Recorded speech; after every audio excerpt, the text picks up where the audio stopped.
Now at 5, a teenage girl killed after a rock pillar fell on her while celebrating the end of the school year. A community now in mourning. Plus, instead of having experts go to the west side, we actually brought the kids here. 5th and 6th graders getting the chance to experience their dream careers at Imagine You Day at the University of Utah. And Rolling Stone saying she was one of the greatest singers of all time. Legendary Tina Turner dies at the age of 83. Live from Utah's first TV station, ABC4 News celebrates 75 years. Good evening, I'm Glenn Mills. And I'm Emily Flores. We thank you for joining us here on this Wednesday. Police now identifying the girl who died at a pool party yesterday as 16-year-old Madeline Morley of West Bountiful. ABC4 Northern Utah correspondent Cade Gardner with the latest on what police are saying tonight. Other than identifying Madeline Morley, the police department isn't releasing much additional information at this time. But Police Chief Brandon Erickson says this case has been especially hard for everyone involved. Messages of encouragement written in chalk line the sidewalk leading into Viewmont High School to help students get through the last few days of class. This is a tough one to deal with. It's very large impact on everybody involved. Chief Erickson says students from Viewmont High were celebrating the end of the school year with a pool party at a home in this neighborhood yesterday afternoon. He says Morley was sitting on a hammock with friends when a pillar the hammock was attached to collapsed.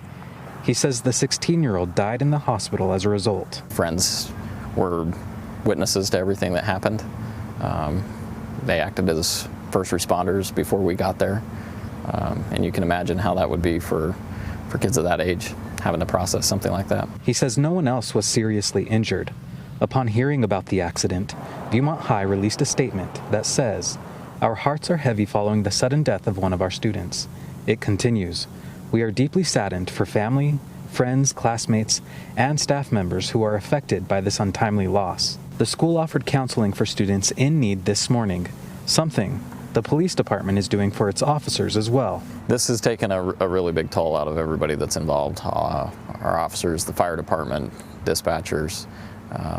These are never easy, but this is definitely very tough. Again, Chief Erickson says because this is such a tight-knit community, this tragedy has far-reaching effects, and he's asking the community to respect the family's privacy as they grieve.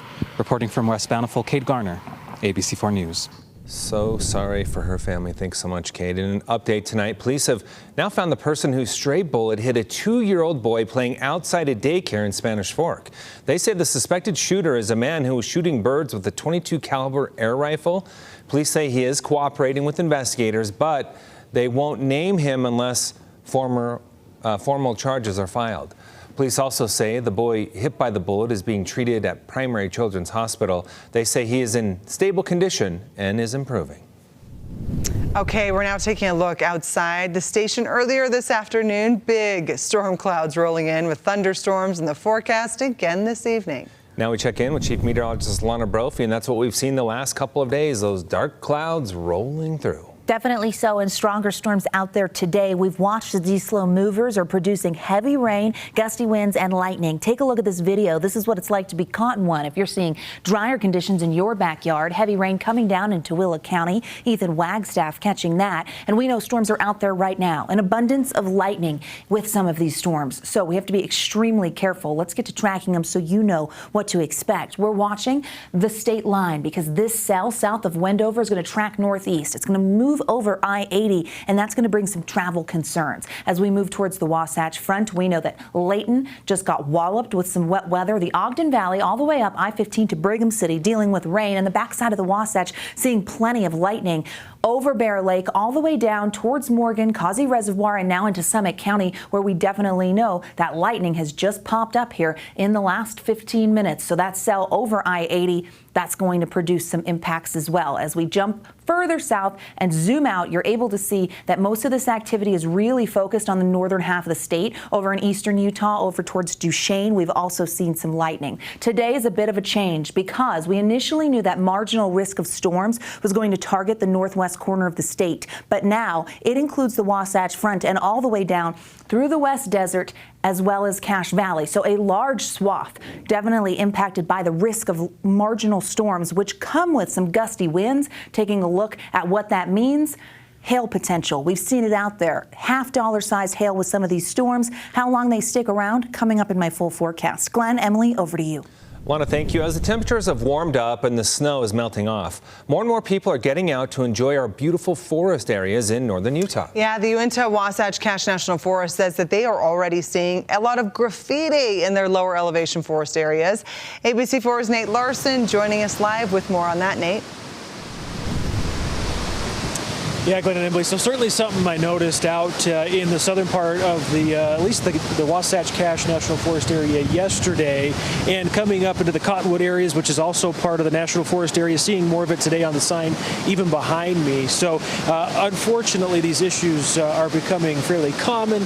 Not that graffiti in our outdoor spaces is something new, but something that they wanted to bring attention to. So we are fortunate to have some of the most beautiful forest areas right in our backyard. Part of the National Forest areas, of course. The Forest Service says that they're having to repair a lot of these vandalism or graffiti issues lately, and although, again, they're not new, they want to remind visitors that graffiti, depending on the severity of the damage that's made, it can be a felony.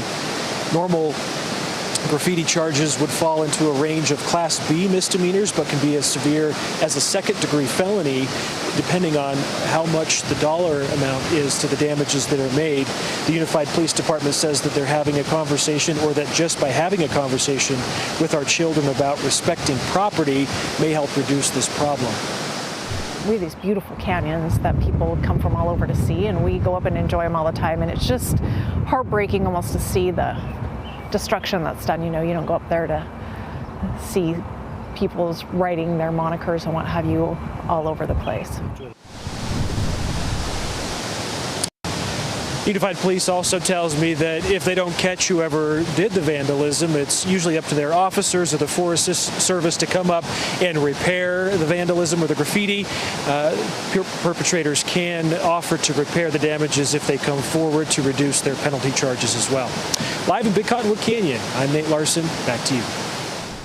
Thank you, Nate. We now know when Lori Vallow Daybell will learn how long she'll be spending in prison for the murders of her children and her role in the death of her husband's late wife. Yes, the Idaho court system confirming today that sentencing will happen at the Fremont County Courthouse on July 31st. Almost 2 weeks ago, a jury in Boise found Lori guilty on all charges after more than 20 days in the courtroom.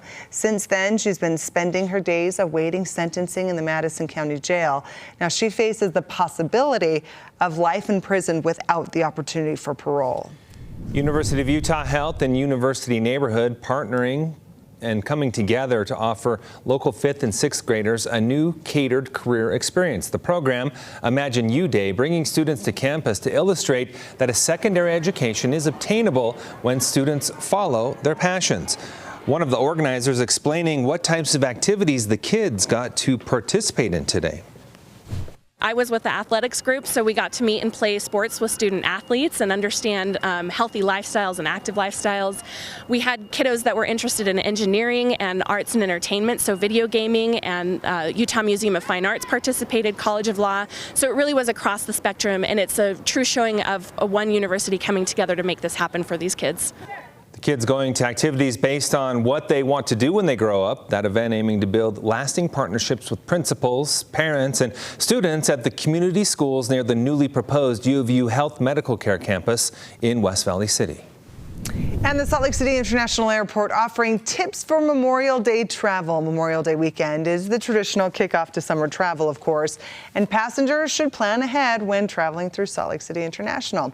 The airport expecting the majority of passengers to depart Thursday and Friday leading up to the holiday weekend. 26,000 passengers are expected through the front doors on Thursday, and then 27,000 are expected to depart on Friday.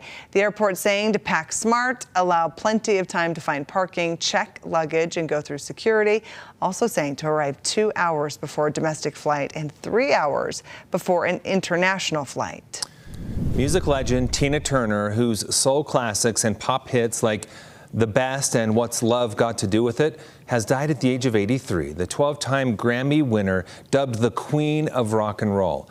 For her fans, millions of them, love had everything to do with it. And there was so much to love. They loved the trademark mane of hair. They loved the strut And most of all, they loved the voice that rocked the rafters. You're simply the best. Better than all the rest. Simply the best for sure. This is what her Facebook is saying today. With her music and her boundless passion for life, she enchanted millions of fans around the world and inspired the stars of tomorrow. Turner was a Kennedy Honors recipient and a 12-time Grammy winner, and was also inducted into the Rock and Roll Hall of Fame once with her former husband, Ike Turner, and then 30 years later in 2021 as a solo artist. She died peacefully in her home today after a long illness. As a tribute to the legendary singer, MeTV Network will feature a special episode of the Best of the Ed Sullivan Show in which she is featured. That'll be this Sunday at 9 p.m. Still ahead, the anniversary of one of the deadliest school shootings in U.S. history. More on Robb Elementary School in Uvalde, Texas, a year later. And there's that live look up in Brigham City. We're watching storms track across the Great Salt Lake and impact northern Utah. These are slow movers.